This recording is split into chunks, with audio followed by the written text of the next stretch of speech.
Muy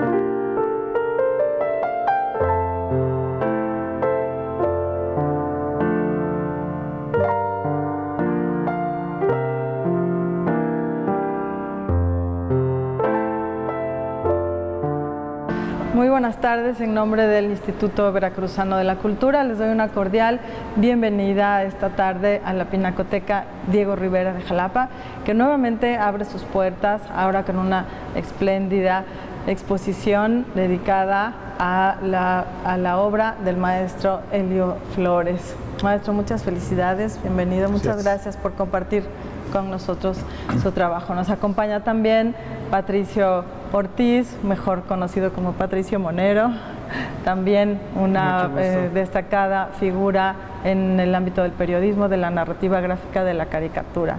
Sobre todo, no necesitan presentación ninguno de los dos, sin embargo me voy a permitir hacer algunos comentarios porque me gusta mucho decir que el maestro Elio es arquitecto, que estudió en la Facultad de Arquitectura de la Universidad Veracruzana, en la generación que funda esta facultad, y su vocación por el dibujo le lleva muy pronto a la caricatura, al periodismo, y colabora en el Diario de Jalapa, en Novedades, en La Jornada, en El Universal.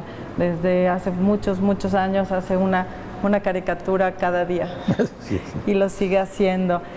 Dice el maestro Elio que la caricatura es el espacio donde debe reflejarse la crítica y la opinión de los trabajadores y de los oprimidos.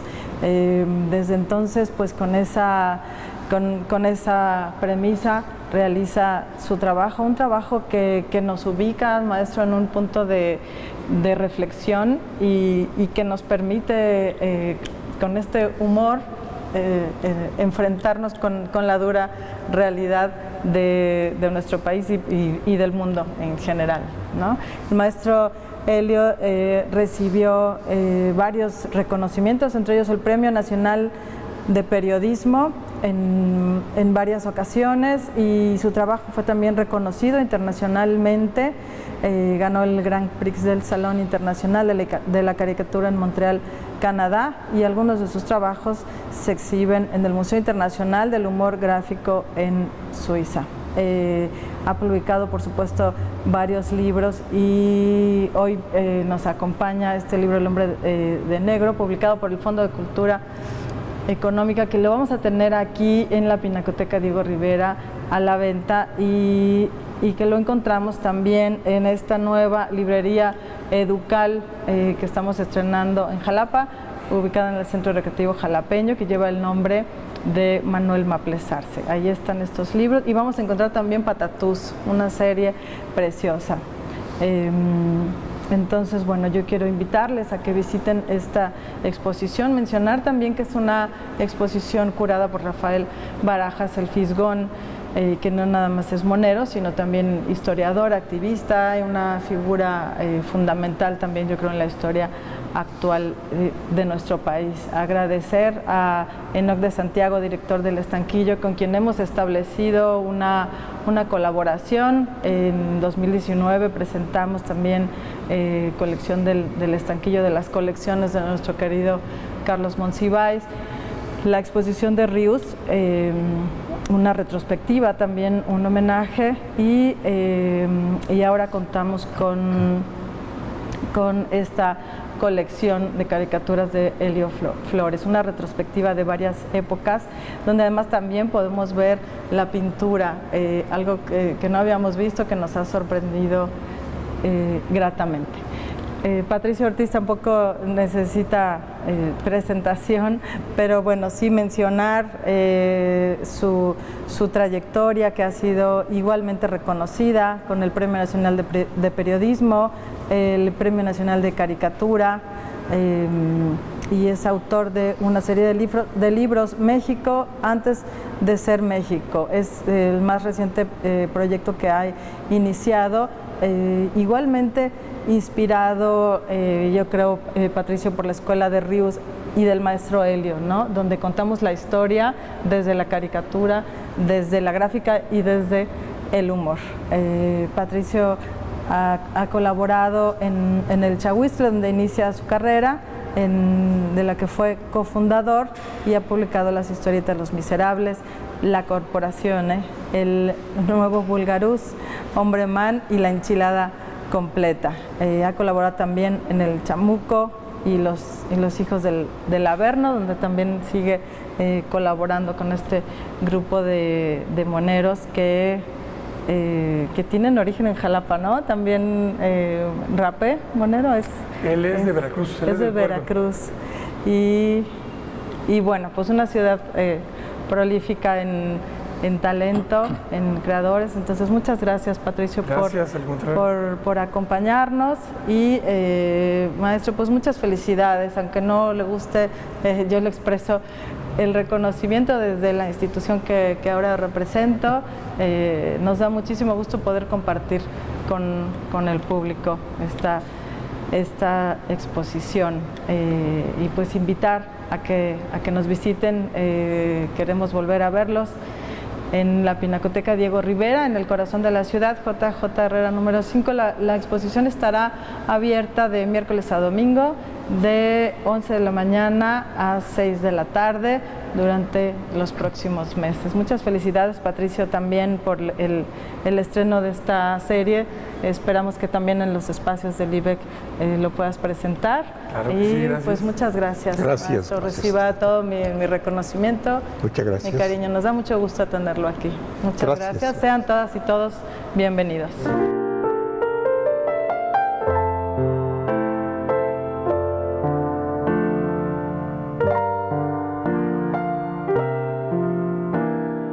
¿Listo para el interrogatorio? Sí. Voy a hacer pocas preguntas incómodas e íntimas. No, no es cierto. Todas van a estar buenas. Oye, pues, bueno, primero felicitarte por la exposición que está padrísima. Me Gracias. contabas el otro día que tenías 60 años sin exponer aquí en Jalapa. Sí, sí. De hecho, mi primera exposición de caricaturas que salían publicadas en el diario de Jalapa fue por ahí de 1960 a 1961, en un lugar que se llamaba Los Petules. Alguna gente se ha de acordar, ¿no? ¿Que era un café o...? Era una cafetería. Estaba aquí en Ávila Camacho y después de esa exposición ya no había vuelto a poner trabajos aquí en Jalapa. Hasta ahora, y ya claro, después te pones a hacer cuentas y dices 60 años, ¿no? Parece mucho. Bueno, en realidad es mucho, pero la verdad se pasan sin sentir, ¿no? Pues sí. Pero sí es mucho, ¿eh? Sí, es mucho. No, pues qué padre y ojalá se venga mucha gente a verla porque la exposición está increíble. Gracias, es Patricio. Una gran oportunidad. Porque hay mucha gente, sobre todo los más jóvenes, que quizás no conozcan tu obra y es una buena oportunidad para darse una idea así muy completa de tu trabajo, ¿no? Ándale, sí, exacto. ¿Verdad? Sí, porque es poca la gente realmente que compra periódicos o que sigue, y mucho menos quienes tienen un panorama así de la obra, del trabajo de uno, ¿no? Aunque ahora también te has hecho muy popular en Twitter y yo me imagino que ahí hay toda otra generación que te está conociendo por las redes sociales, ¿verdad? Sí. Bueno, no tanto, pero sí pienso que me gusta eso porque es otro tipo de público. Sí. Diferente al de los periódicos, ¿no? Que también avienta jitomatazos y todo, pero... Claro. Pero eso es lo bonito, o sea, que la relación con el lector es más directa. Claro. Como tú dices. Demasiado directa. Y recibes lo mismo, jitomatazos, insultos y todo. Pero también opiniones favorables, ¿no? Sí, ya platicaremos de eso, pero ya vi que hasta te das tus agarrones ahí en Twitter, ya le agarraste gusto, ¿verdad? Bueno, no tanto, procuro abstenerme porque no llega uno a ningún lado, ¿no? Pues sí. Pero, y sobre todo que me gustaría que hubiera opiniones de análisis, de que la caricatura les gusta o no les gusta, pero en función de su manera de pensar política. No nada más porque son de un bando y entonces ya descalifican el otro bando, ¿no? Claro. Y al revés, ¿no? Oye, pues vamos a las preguntas que te preparé, a ver cómo la ves. Lo primero es, bueno, tú eres jalapeño ilustre, tú naciste en Jalapa, y quiero empezar eso por preguntarte, ¿cómo eras de niño? Y si te parecías en algo al infante Patatús. Bueno, era menos ilustre. La verdad que no me siento jalapeño, sí, como no, con mucho orgullo, pero ilustre me suena muy... Eso ahora. No, yo creo que no tanto. Bueno, de niño, pues yo pienso que era un niño normal. No sé hasta qué punto, ¿no? Porque en realidad yo veo ahora a los niños, sus juegos, sus diversiones, y las veo muy diferentes, por ejemplo, a las que yo tenía. Pero pienso que eso le pasa a todo mundo, ¿no? Siempre recuerda a uno de manera diferente. En mi caso, porque pues, hace pues cuántos años que fui niño, pero sí recuerdo que jugaba en las calles, que las calles estaban empedradas, casi no circulaban coches. Yo vivía en un patio de vecindad, entonces había una convivencia muy bonita con otros niños. Íbamos juntos en bolita a la escuela, regresábamos juntos en la calle de la escuela, jugábamos a infinidad de cosas. Es decir, el patio era nuestra sala de juegos. Y bueno, yo recuerdo esas cosas y por eso digo que es diferente. Me da la impresión de que ahora los niños pues están más encerraditos, ¿no? Bueno, no se diga con la pandemia, pero ya se dedican más a juegos electrónicos y cosas así. E incluso viven en departamentos pequeños donde no es lo mismo que vivir en un patio de vecindad y más en provincia, ¿no? Sí, yo creo que normal, yo me considero haber sido un niño normal en lo que era ser normal en esa época, ¿no? Oye, ¿y te gustaba dibujar cuando eras niño? Sí, me gustaba mucho. ¿Y dibujabas en tu casa? Pues me gustaba, dibujaba en la casa, leía yo historietas, bueno, veía más bien, ¿no? De 5 años, algo así, ¿no? Pero me empezaron a gustar y luego ya en la escuela primaria, pues ya como que, ya entonces sí las leía, ¿no? Pero me gustaban mucho. Oye, eso era una de las cosas que te iba a preguntar. ¿Qué historietas leías cuando eras chamaco? Si fíjate que también es una diferencia que yo veo de mi época a la actual. Cuando yo compraba historietas, que las vendían en los estaquillos, ¿no? Eran historietas de autores mexicanos, historietistas mexicanos. Por ejemplo, compraba mucho una revista que se llamaba El Chamaco. No sé. Creo que valía 10 centavos o 20, no me acuerdo. El Paquín era otra revista que traía historietas. Pero los autores y las historietas eran mexicanas. No había Walt Disney todavía. Órale. Cuando estaba yo a media primaria empezaron a llegar unas historietas de Walt Disney y otras de Porky y sus amigos y el Conejo de la Suerte. Pero yo recuerdo más las que salían en El Chamaco, que eran los super sabios, Rolando el Rabioso, Guama, ¿Todas esas aparecían en El Chamaco? En El Chamaco. Ah, mira. Y además era una revista diaria. O sea, haz de cuenta, a mí me gustaban mucho los super sabios. Entonces, hoy compraba la revista. La revista traía muchas historietas, pero 4 o 5 paginitas de una y 4 o 5 de otra, que no terminaban ahí, eran continuadas. Entonces, por ejemplo, me gustaban los super sabios. Hoy leía yo lo que pasaba y mañana salía a la continuación. Y así, ¿no? Pero era una revista de 32 páginas. Pero no, yo no sabía que eran diarias. Era diaria. Tremendo trabajar. Sí. Luego había otras semanales. Creo que Paquín era semanal. Ahí me gustaba mucho el Spirit. Ah, sí, pero esa ya era de autor extranjero, ¿no? Sí. Oye, y tú cuando eras niño y que te gustaba dibujar, ¿tenías contacto con artistas, con músicos, con dibujantes, pintores o algo? O sea, ¿tenías alrededor un entorno artístico o no en realidad? No, fíjate que casi no. Que yo recuerde, no. O sea, que yo haya sabido, familiares, por ejemplo, no. Y conocidos, pues, en la primaria, no, lo que puede considerarse en la infancia, yo creo que realmente no. Y entonces, ¿de dónde sale tu interés por el dibujo? Y después también por el periodismo. Sí, pues yo creo que una cosa va relacionada con la otra, pero a mí me sucedió que me gustaba el dibujo, ¿no? Y dibujaba en mi casa y ya luego en la escuela, pero había otros niños que les gustaba dibujar también. Por lo general a todos los niños les gusta dibujar, ¿no? Y todos dibujan bonito, pero algunos van dejándolo. Y otros al contrario, nos vamos metiendo más, ¿no? Cuando yo estaba en segundo año de la primaria, creo que conocí a 2 o 3 de mis compañeros que les gustaba mucho dibujar historietas y que eran muy buenos. Recuerdo mucho a un compañerito que se llamaba, y fíjate, después he tratado de tener contacto con él y de buscarlo y nunca he tenido suerte. Se llama Sergio Rendón y era pero un historietista de primera. Llenaba cuadernos haciendo historietas. Pero no se dedicó a eso. ¿Cómo? No se dedicó a eso.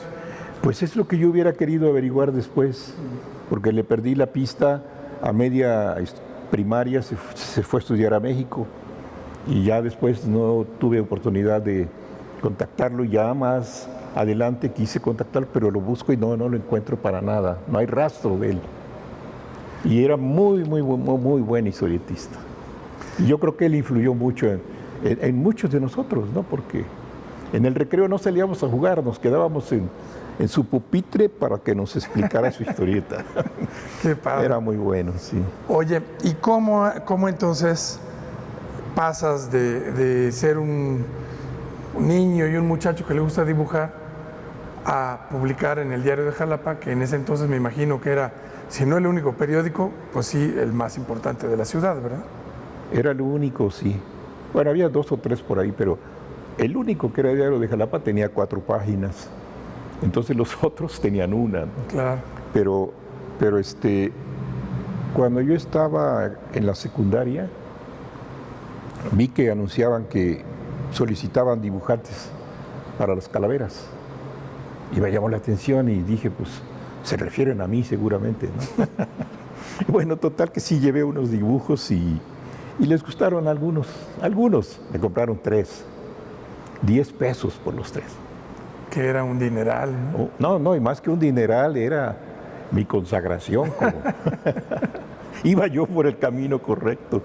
Bueno, sí, empecé así y luego al siguiente año volví. Entonces, pues me fui haciendo conocido del director del periódico, porque pues, todos los años iba. Quiero decir, años de la secundaria, la preparatoria. Luego de repente el periódico ya decidió meter cartones y entonces pues me invitó a mí. Y bueno, pues yo encantado de la vida, ¿no? Yo leía las caricaturas de México, ¿no? Las de Cabral, las de Arias Bernal, Guas, Freire. Me llamaban mucho la atención. Y entonces, pues cuando me invitó, pues me dieron ganas y acepté, ¿no? Fíjate que me encontré algo en el libro, que hizo la Universidad Veracruzana, que quiero compartir con todos porque se me hizo muy bonito y muy divertido, que es el texto que publica el periódico celebrando tu incorporación al Diario de Jalapa, que es de viernes 19 de julio de 1957, que dice, y aquí tengo una pregunta que te va a desconcertar, que dice, 2 dibujantes en el Diario de Jalapa. Al dar el trascendental paso de fundar un taller de fotograbado, en este periódico, el alto mando de Diario de Jalapa ha contratado los servicios de 2 estupendos y formidables dibujantes que aun cuando son descubrimientos de este periódico, ya que en él dieron sus primeros pasos artísticos, son dibujantes que tienen ante sí un gran porvenir, que sin lugar a dudas habrán de confirmar con el tiempo y con sus privilegiadas dotes. Estos dibujantes son el joven estudiante de arquitectura Elio Flores y la señorita Alicia Herrera. O sea, increíble que tengas este recorte. Sí. Pero bueno, además de preguntarte sobre tus caricaturas en el Diario de Jalapa, te quiero preguntar sobre la señorita Alicia Herrera. Porque, o sea, si ahorita es rarísimo que haya una mujer caricaturista en un periódico, pues en 1957 ha de haber sido así como la revolución. Entonces, ¿tú te acuerdas de ella y qué dibujaba ella? Sí, cómo no, pero no era caricaturista. Ella era ilustradora. Entonces, y sí recuerdo sus dibujos, eran ilustraciones serias, digamos, ¿no? Del periódico, de algunos artículos, algún retrato, cosas así. No hacía caricatura. Y la llegué a conocer, como no, y pues fuimos contemporáneos. Ella era mayorcilla que yo. Pero después le perdí la pista por completo. En el periódico, pues la verdad no sé qué habrá pasado, pero dejé de ver sus ilustraciones y luego pues a lo mejor entraron otros ilustradores, ¿no? De repente, pero caricaturistas no entraba a nadie. Yo persistí porque me gustaba y seguí. El sueldo no era muy atractivo que digamos, pero para quien está empezando y le gusta, es lo de menos, ¿no? Claro. Pero la señorita Herrera le perdí la pista por completo, no sé incluso si siguió ilustrando en algún otro medio o abandonó la carrera, no sé, desconozco la verdad. Oye, cuando revisamos el libro y vemos las caricaturas que publicabas en el Diario de Jalapa, pues eran caricaturas de un caricaturista muy joven, ¿no? Con un trazo no muy definido al principio. Otras se ven con influencias fuertes de los caricaturistas nacionales, ¿no? Con el formato también clásico del muñequito arriba y el letrerito abajo y así. Ándale, sí. Y sin embargo, unos años después se nota un cambio fuerte. Tú te fuiste a estudiar a Nueva York, dibujo y pintura. ¿Qué fue lo que estudiaste allá? Yo quería estudiar caricatura, pero no había. Estuve investigando dónde había escuelas o algo, ¿no? Quería yo conseguir una beca para ir a estudiar eso, pero la verdad no encontraba ni que me diera la beca ni qué escuela ir, ¿no? Después de un tiempo, y de las escuelas que vi por ahí había una de artes, de diseño y de artes visuales. Y por ahí entre sus materias tenía una de caricatura. Y entonces pues dije, pues voy a ir a esa escuela pero te digo, la beca, que era de lo que yo dependía, no la había conseguido. Y finalmente cuando la conseguí, que fue de la universidad, pues entonces fue que ya pude ir, pero no, era una escuela, yo la veo ahora, bueno, tal vez ya ha cambiado, pero clases de caricatura no había. Enseñaban pintura, diseño, dibujo, mucho, practicabas mucho, ¿no? Hasta literatura, cosa que yo no iba a las clases porque pues casi yo no hablaba inglés, no sé cómo me admitieron en la escuela, pero lo que estudié pienso que me sirvió porque era eso, ¿no? Era diseño, era dibujo, dibujo al natural, pintar, pero de mi experiencia allá en Nueva York yo pienso que lo que más me sirvió fue ver publicaciones fuera de la escuela, de lo que se hacía, que era lo que a mí me interesaba, la caricatura. Revistas extranjeras y caricaturistas extranjeros. Entonces, pienso que eso te enseña mucho, ¿no?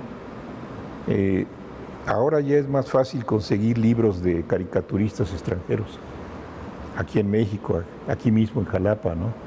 Pero antes era muy difícil, muy raro. Entrabas a una librería en México y preguntabas y no había libros de caricatura extranjera. Ocasionalmente por ahí te encontrabas uno. Y yo pienso que eso es muy útil. Vaya, es una gran escuela, ¿no? Poder estar viendo lo que se está haciendo en otros países.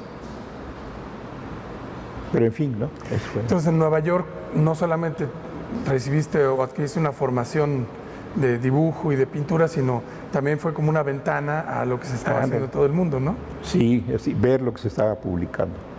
Fíjate que revisando el libro y pensando en lo que te quería preguntar, veo que hay como etapas muy claras en tu trabajo, ¿no? Y es muy interesante ver esa progresión y también una búsqueda como muy constante de qué es lo que querías decir y cómo lo querías decir. Entonces, pues se nota mucho, después de esa etapa en Nueva York, se nota mucho el cambio en el dibujo, pero también creo que hay cosas que hacen que cambies tu manera de expresarte, ¿no? Por ejemplo, hay una etapa que yo veo que es primero la etapa de los cartones, ¿no? Del diario de Jalapa y demás, luego cuando te vas a estudiar en Nueva York y luego cuando empiezas a trabajar en las revistas, que empiezas a trabajar con Rius y con otros caricaturistas muy conocidos y que empiezas a hacer historietas, ¿no? Y las historietas tienen un sello muy particular, del que ahorita me gustaría preguntarte. Pero ahorita lo que te quiero preguntar es, ¿cómo entras en contacto con Rius y cómo fue trabajar en equipo con estos caricaturistas en esas revistas? Creo que empezaste en La Gallina. En La Gallina empecé a colaborar un poquito antes de que se terminara. Que era una revista que sea Rius y Gila, ¿no? Gila y un caricaturista, no me acuerdo ahorita cómo se llama, mexicano también. No me acuerdo ahorita su nombre. Pero ahí solamente llevabas caricaturas, pero sí, no eras ahí director ni nada. Sí, espontáneo, haz de cuenta. Se me ocurrió mandarlas por pues así, de espontáneo, ¿no? Y ahí me publicaron dos. Una en un número y otra por ahí en otros. Y ahí fue donde entras en contacto con Rius. Bueno, fue bien curioso porque hubo una época, yo creo que por ahí, que yo llevé caricaturas a la revista Siempre. Y entonces pues, se las llevaba yo al jefe Pajés. No era de muy buen trato el jefe Pajés, entonces bueno, yo se las dejaba porque después me enteré de que así trataba todo el mundo, así nada amable, ¿no?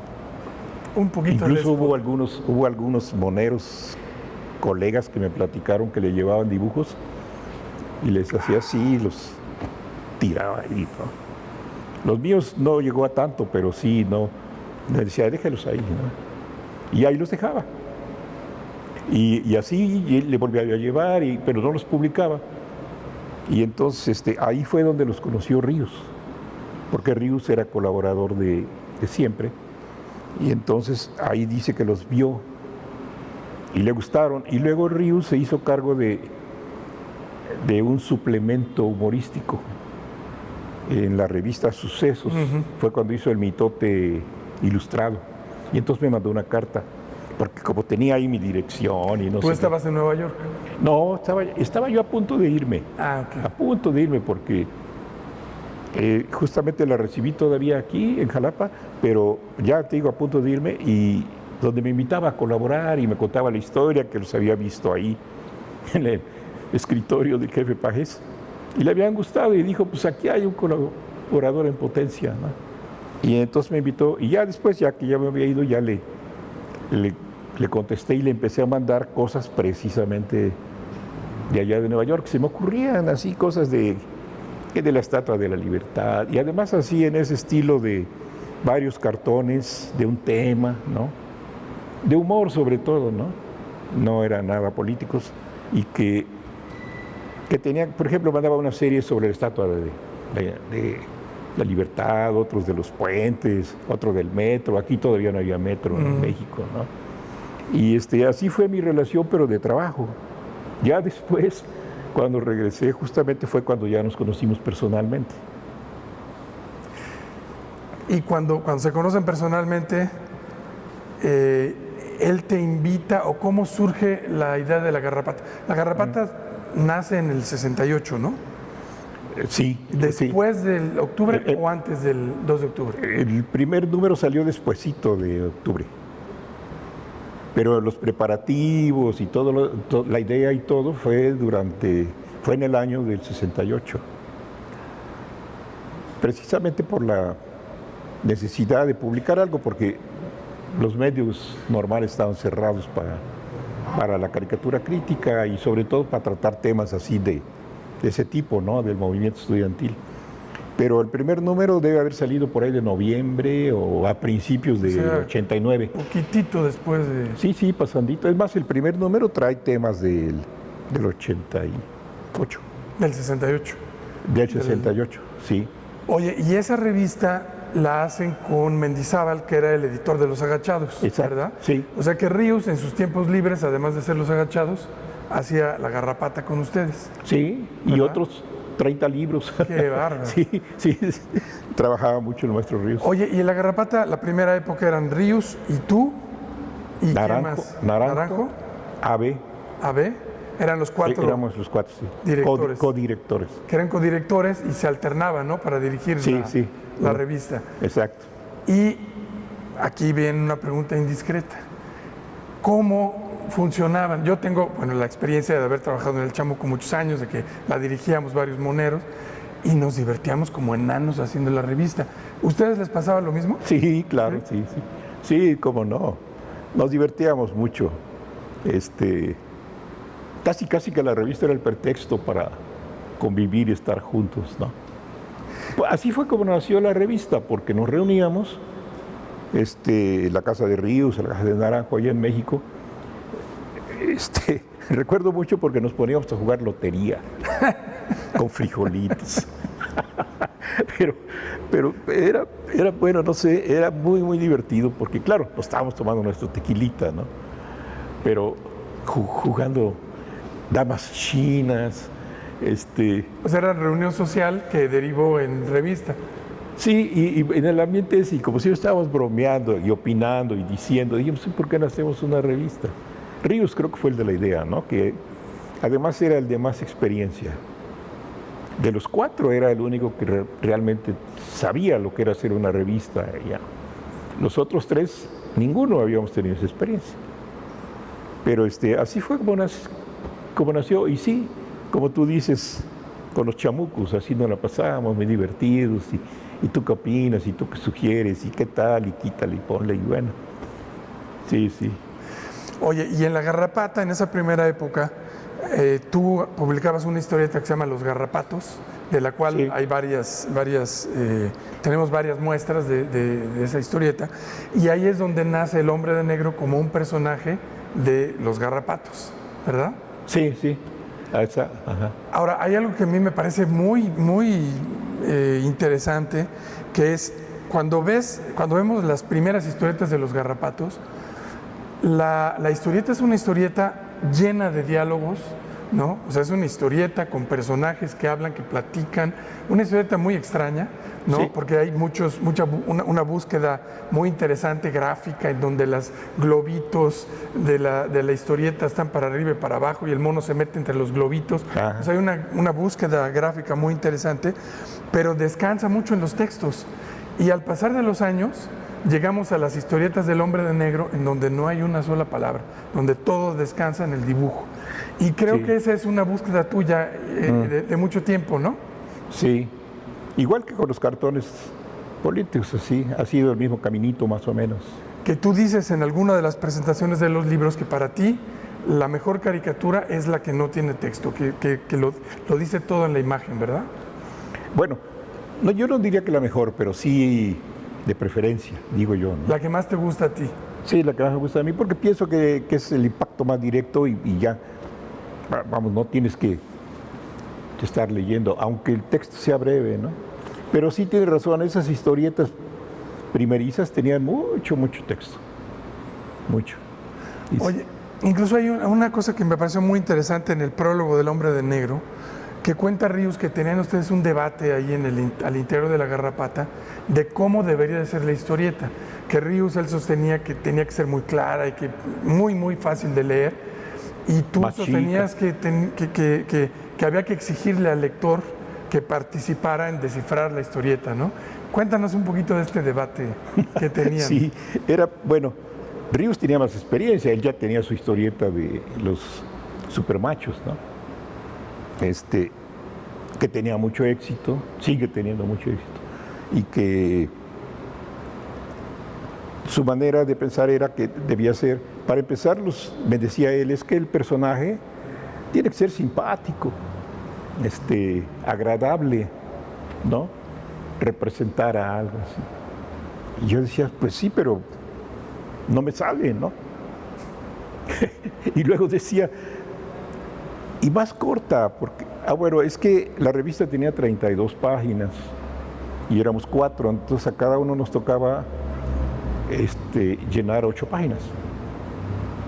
Entonces la primera, Ríos, con su experiencia, pues ponía 2 monitos acá, una viñetita acá, un texto, un chiste, le daba variedad. Él sabía, ¿no?, cómo se hacía eso. Además lo hacía en 15 minutos, ¿no? Sí, pero yo dije, pues voy a hacer una historieta de 8 páginas y cumplo con mis 8 páginas, ¿no? Pero bueno, ellos me decían eso, no nada más Ríos, sino los 3 y el editor, todos me decían, no, hazla más corta. Sí, la tuve que ir haciendo más corta, ¿no? Pero el hecho de que haya tenido 8 páginas era más que nada porque yo decía, ¿qué otra cosa hago que no sea eso? Pero ya después le fui dando variedad, ¿no?, a lo que era mi colaboración. Pero dentro de la misma historieta también vas encontrando por dónde irte más, ¿no? A ti te ha de pasar lo mismo, qué es lo que te atrae, ¿no? Para aprovechar y para atraer el interés del lector, ¿no? Lo que a mí me ha sucedido es que al principio sí me apoyaba mucho en el texto. Al principio, muy, muy al principio, porque ese tipo de historietas no las he vuelto a hacer. Pero ya después me gusta más jugar con la situación, con lo que pasa. Y además, pensando que el personaje es un personaje dibujado, no es un personaje, no es un actor. Es un actor, pero de dibujo, ¿no? No un actor de teatro, de cine, que tiene que, pues, se comporta como cualquier ser humano, ¿no? Sino como un personaje de dibujo. Y mira, por ejemplo, mis primeros monos eran muy sencillos, así, monitos casi. Pero con el tiempo me fui dando cuenta que por ejemplo, para plantear una situación absurda, no de diálogo, sino de situación, el dibujo tiene que ser un poco más realista, porque para que se note lo absurdo de la situación, el personaje tiene que ser más o menos realista, ¿no? Porque si pones un monito y la situación absurda se confunde, digamos si haces un monito de 3 dedos, ya no sabes si es porque tiene que ver con la historia o porque hiciste el monito. En fin, ¿no? De esas cosas que sobre la marcha te vas acomodando, ¿no? Como quien dice. Sí, leí eso en el prólogo del libro de la UB, toda esa explicación está muy interesante. Y hay algo que a mí me parece realmente muy notable, muy interesante, que es las soluciones gráficas que das a muchos de tus dibujos. Hay uno en particular, hay muchos, aquí en la exposición hay muchos ejemplos de esto, pero hay uno con el cual yo quiero ilustrar esto y que me va a llevar a una pregunta, que es, hay un cartón que está expuesto aquí, en donde hay un personaje que no tiene manos y que va jalando un carrito con una cuerda, ¿no? Con la boca está agarrando la cuerda, está jalando el carrito, y en el carrito hay 2 manos. Y esas manos, me tardé como 20 años en ver eso, no lo había visto. Esas manos están muy trabajadas, el dibujo es un dibujo muy elaborado, muy bonito, y en el espacio que hay entre las 2 manos se ve la silueta de México con toda claridad. Desconozco exactamente cuál fue el contexto de ese cartón, pero, o sea, por más que lo veo, no tengo idea de cómo se te pudo haber ocurrido eso y de cómo lo pudiste haber resuelto. O sea, se ven las manos puestas de una forma tan natural que dices, pues claro, o sea, si las pones las 2 así, lo que queda en medio es la silueta de México. Pero es magistral. Entonces, lo que yo te quiero preguntar es, ¿cómo es tu proceso al hacer tu cartón diario? Porque este tipo de soluciones son muy frecuentes en tus dibujos, que a nadie más se le ocurren y nadie más puede hacer eso. ¿Cómo le haces para encontrar esas soluciones? Pues en realidad no tengo una respuesta así muy exacta, Patricio, porque si la supiera trataría de hacerlo todos los días, porque la verdad es que me gusta ese tipo de soluciones. Yo creo que se van dando, porque con la experiencia y con la práctica, a mí me sucede que por ejemplo, veo una silueta de algo y me sugiere otra figura, ¿no? Así en la vida común, ¿no? Ya no digamos las nubes, que todo el mundo las vemos y tienen forma de algo, ¿no? Pero tú ves una foto por ahí del periódico y si la ves al revés, te puede sugerir, por ejemplo, por decir algo, si la foto es de un personaje caminando, tú la ves al revés desde el otro lado y a lo mejor las piernas te sugieren unas alas o algo, ¿no? Entonces a mí eso me llama mucho la atención y entonces procuro aplicarlo a la caricatura para sugerir cosas y al mismo tiempo para ahondar más en la solución gráfica. Porque, bueno, no sé, a mí mi intención, me gusta mucho sugerir cosas al lector, pero gráficamente, no con del texto, sino sustituir el texto por la sugerencia gráfica. Yo creo, como yo lo veo, es más caricatura porque tiene que ver más con el dibujo que con la escritura. Y aparte de que, bueno, a lo mejor alguien te puede decir, pues sí, es más complicado o más difícil, pero yo digo al mismo tiempo tiene más chiste. Por ejemplo, eso de las manos que mencionas, si pones las manos y al mismo tiempo la República Mexicana, entonces eso te sugiere algo en relación a México, ¿no? Y si además el que la va jalando eso, es alguien que no lleva brazos, te sugiere que esas manos son de él, ¿no? Y, en fin, es como un juego de sugerencias, ¿no? Por decirlo brevemente. Si tú me dices o me preguntas qué quieres sugerir con eso, a lo mejor mi respuesta es muy simple, porque a lo mejor yo te digo, bueno, pues a lo mejor quiero sugerir el desempleo. Bueno, pues para eso lo podías haber hecho en un globito, ¿no? Y que dos personajes hablando y uno le dice, ay, ¿cómo hay desempleo, verdad? Sí, caray. Y ya lo resolví. Sí, caray, qué mala onda. Qué mala onda. Este gobierno no sirve. Pero eso sugerido, ¿verdad? Gráficamente, yo creo que es el trabajo del caricaturista, ¿no? Y fíjate que ese tipo de, ese extra que le pones con esa, bueno, con el dibujo increíble y luego con esas soluciones gráficas tan poco comunes y tan ingeniosas, creo que es lo que hace que la obra perdure, ¿no? Más allá de su contexto inmediato. Porque, por ejemplo, esa caricatura, yo no sé exactamente qué estaba pasando en ese momento, si había desempleo o si, no sé, pero ese dibujo es un dibujo que puede decir muchas cosas en diferentes momentos, ¿verdad? Ajá, ándale. Y entonces le da otro valor a la caricatura y a esa imagen en particular, porque se vuelve atemporal y es justo del producto de ese trabajo y de esa búsqueda, ¿no? Sí, aparte de lo que dices, puede darle a distintos lectores distintas sugerencias, ¿no? Pueden pensar diferentes cosas o llegar a diferentes conclusiones, no necesariamente a una claro. o a la mía, ¿no? Claro. Recuerdo que hace poco tuviste un diálogo con alguien en Twitter por una caricatura que hiciste, que no me acuerdo cómo era, pero tú pusiste la caricatura y empezaron a decir diferentes, o a poner diferentes interpretaciones de la caricatura. Y tú le dijiste a una chica, le dijiste, si esa caricatura, si el mensaje no fue claro y si la lectura no fue clara, quiere decir que esa caricatura no funcionó, ¿no? Entonces me imagino que con algunos de tus cartones en estas búsquedas y con estas soluciones tan únicas, hay veces que es muy buena la respuesta y muy clara la caricatura, y hay veces que me imagino acabas diciendo, chin, no era así, ¿no? Me falló. ¿Sí es así? Claro, sí, muy frecuentemente. Pero eso también fue un poco resultado de una lección que yo le aprendí al maestro Guasco, que él tenía un estilo de unos dibujos, no sé si tú lo recuerdas. Sí, cómo no. Muy surrealistas, ¿sí? Y seguido le decían, maestro, no entendí su cartón. Y entonces él me decía, en esa época el periódico valía $1.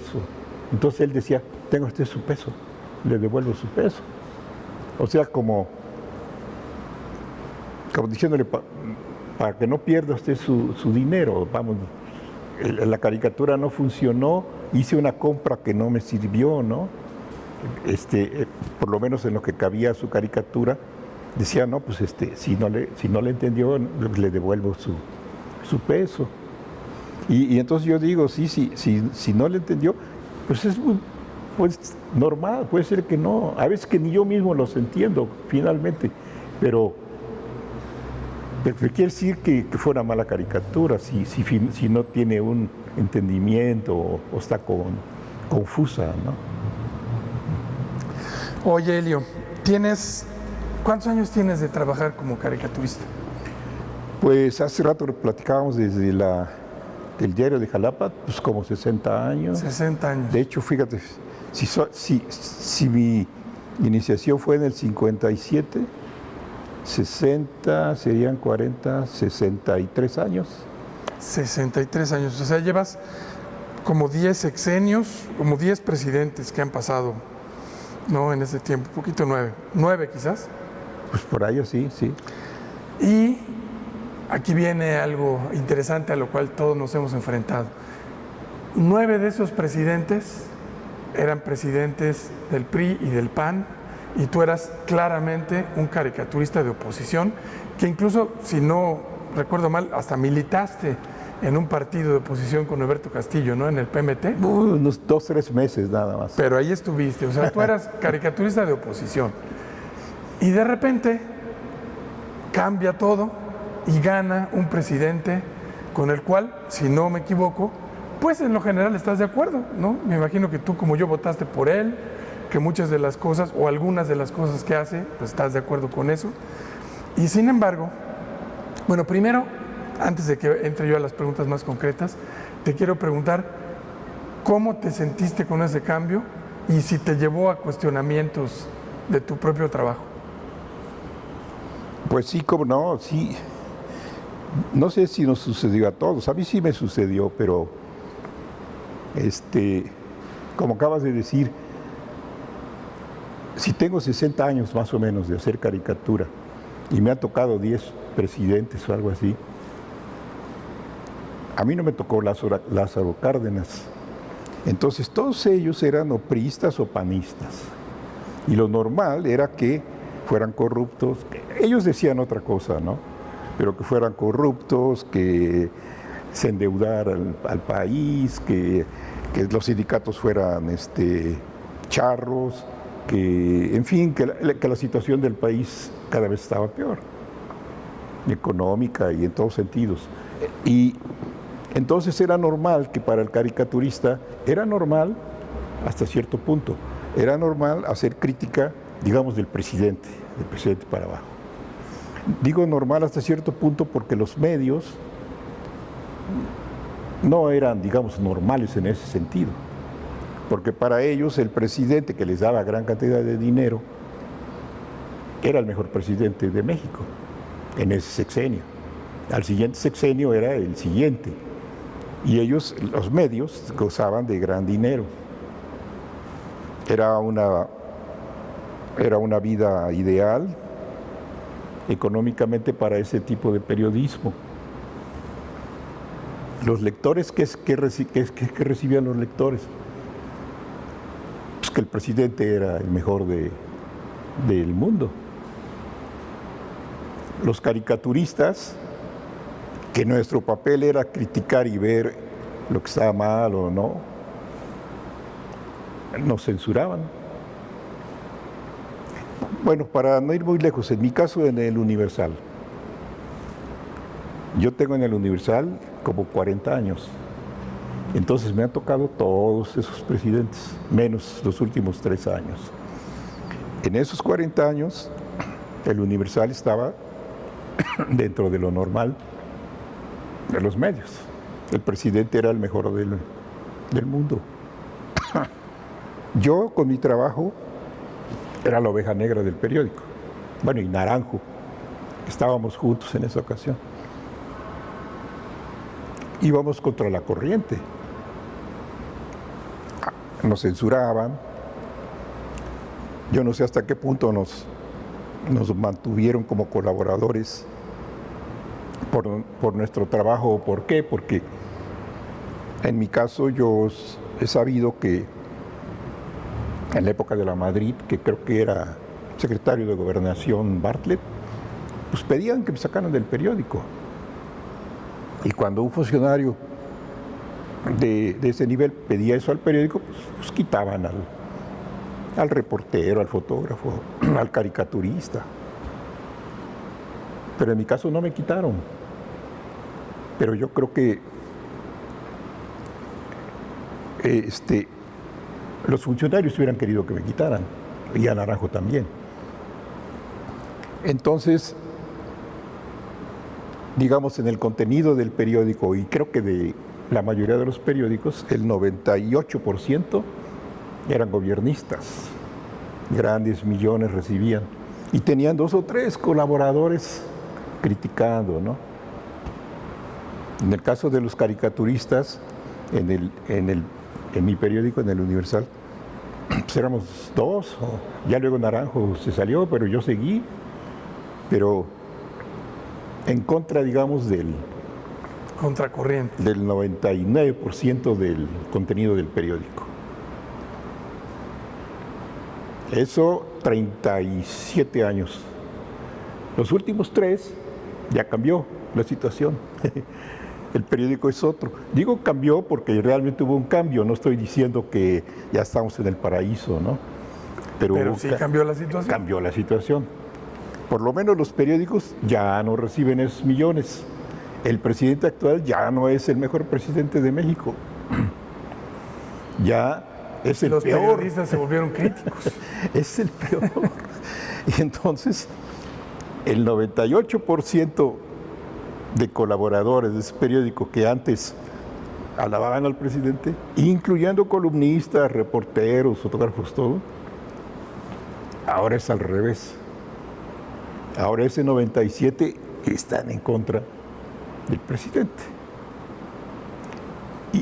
Y hay un 2 o 3% que estamos ahí siguiendo siendo la oveja negra del periódico porque no sigo la corriente del periódico. O sea, yo no he seguido la corriente del periódico ni en 37 años, ni en los 3 últimos. Es una cosa que da risa, pero si tú me preguntas a mí, oye, ¿no sientes que el deber del caricaturista es criticar al poder? Eso a mí me lo preguntan todos los días. Y yo digo, pues sí, claro que sí, yo eso lo he hecho toda mi vida. Pero digamos, en la actualidad, yo digo, cuando me preguntan eso, piensan en el poder presidencial. Pero hay otros poderes igual de importantes. No solo el legislativo, el judicial, sino el de la iglesia, el económico, entonces, el de los mismos medios de comunicación. Y como yo lo veo, sin ser un incondicional del actual presidente, por lo menos sí pienso que hay un cambio y que puede mejorar mucho si se le da la oportunidad, no nada más a este presidente, sino a los que vienen después, pero para eso, pues, en mi papel de caricaturista crítico, digamos, ahorita esta posibilidad que yo, y estoy seguro que muchísimos más ciudadanos ven, se le está tratando de cortar el camino o de impedir que continúe por todos los medios posibles, ¿no? Hace rato mencionaban los tweets, ¿no? Como todo el mundo, los mismos colegas caricaturistas, parte de todo este medio de comunicación que no reciben dineros y que ahora están enfadados con el presidente. Yo veo caricaturas todos los días dándole de palos, ¿no? Lo ponen como ganso, lo ponen, lo ridiculizan, en fin, todas las maneras posibles. Y yo digo, bueno, pues esa es cosa de cada quien, ¿no? Pero al mismo tiempo veo esos casos y digo, Chihuahua, estos moneros que ahora critican todos los días al presidente, antes muchos de ellos hacían humor blanco, o hacían humor político, pero siguiendo la corriente esa generalizada de que teníamos el mejor presidente de México. Oye, sin embargo, algo que me ha parecido muy, muy notable también es que cuando has tú sentido la necesidad de hacerlo, has sido bastante crítico del presidente y de su gobierno. Recuerdo algunas caricaturas fuertes, como esta que yo creo que no les gustó nada y que por eso no la presentaron en la mañanera, esa del barquito donde va López Obrador remando y que va llevando a San Juan Martínez, y creo que es Salinas Pliego, ¿no? El que va. Salinas Pliego, Bartlett. Personajes bastante incómodos, que es parte pues de las contradicciones que hay en este gobierno. Y recuerdo una muy buena, muy reciente, muy dura, de los migrantes centroamericanos, pues justo después del informe de gobierno, cuando López Obrador está presumiendo las remesas que recibimos y está un agente de migración persiguiendo a los migrantes chiquititos y ellos están diciendo, pues es que nosotros también queremos mandar remesas, ¿no? Entonces, sí. O sea, si bien tienes esta postura que a mí también me parece correcta, ¿no? De que no es la crítica al poder como si hubiera uno solo, sino a los poderes, ¿no? Y que no se centra todo en el presidente, no te ahorras las críticas cuando lo crees pertinente, ¿verdad? Pues claro, sí. Y bueno, te digo, tratando de mantener esa línea de crítica, o sea, pero tampoco exagerar como veo que exageran otros que lo hacen todos los días, por cualquier motivo, ¿no? Que si estornudó mal, pues no, en fin, ¿no? Como si no hubiera otros temas, ¿no? De manera exagerada, sí. Como si no hubiera otros temas o como no hubiera otros personajes dignos de caricaturizar, ¿no? No me refiero políticamente, sino como te decía, de otros poderes, ¿no? Claro. Oye, Elio, nos queda poquito tiempo y yo te quiero preguntar algo. Te quiero preguntar dos cosas. La primera, que es un clásico, es, bueno, desde que te conozco, que es hace muchos años ya, siempre me has parecido una persona muy culta.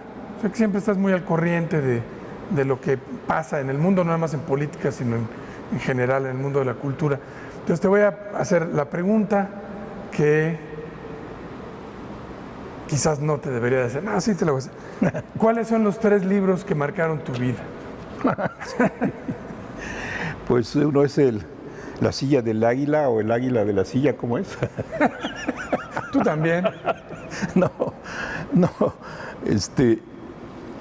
pues mira, yo sí pienso, pero digo, tanto como marcar mi vida, o a lo mejor sí, yo diría que influyeron, pero yo me remitiría a mi infancia, porque sí recuerdo uno que influyó mucho en mí, que se llamaba Corazón Diario de un Niño. Lo debo haber leído a los 6 o 7 años. Creo que a todos nos traumó. Y traía cuentos, traía historias. Y una historia que leí ahí que me impactó mucho, por eso recuerdo ese libro, se llamaba De los Apeninos a los Andes. Y era un niño que viajaba, ¿no? De Italia hasta Argentina, a buscar a sus padres, no sé qué. Pero viajaba en un barco de grumete o de polizón, no me acuerdo bien. Traía ilustraciones además. Y decía que hay una escena donde unos marineros están jugando dados y jugando dinero y dicen, no, pues que yo vine de Italia, y empiezan a hablar mal de Italia. Y el chamaquito está por ahí escuchando.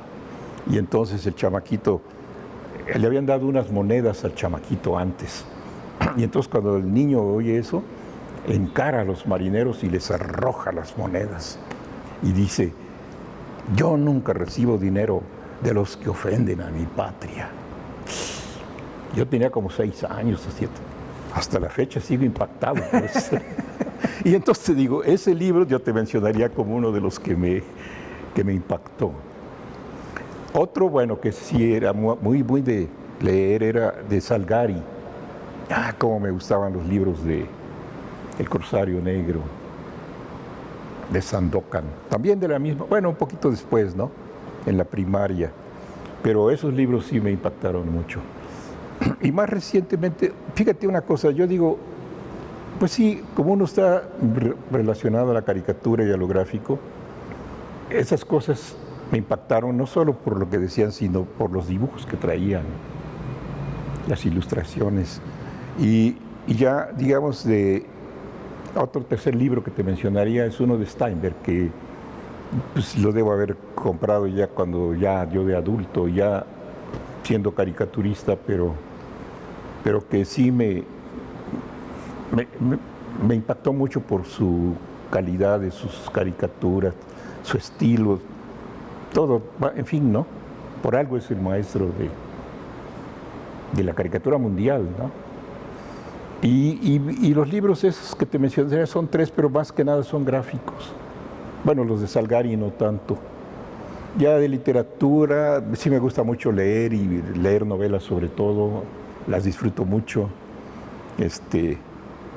Las disfruto muchísimo, pero así que diga que me impactan, ¿no? Y luego libros de filosofía o algo, pues la verdad no se me ocurre mencionarte alguno que me haya abierto el sentido de la vida o algo así, ¿no? Pero bueno, ya pasaste el examen. Ah, bueno. Oye, ahora, por último, no sé si tú has escuchado que García Márquez, cuando estaba escribiendo 100 años de soledad, él escuchaba mucha música clásica, pero hay algo, no me acuerdo ahorita cuál era la pieza que él escuchaba todos los días para escribir, y que, esa es una historia que se cuenta, no sé si sea cierta, y entonces algún lector, ¿no?, leyendo 100 años de soledad, reconoció que detrás de eso estaba esa pieza musical, ¿no? Y le dijo a García Márquez, oye, ¿tú escribías esto mientras escuchabas tal cosa? Y él le dijo, sí, efectivamente, ¿no? Pero entonces que la musicalidad de eso se traspasó al texto, ¿no?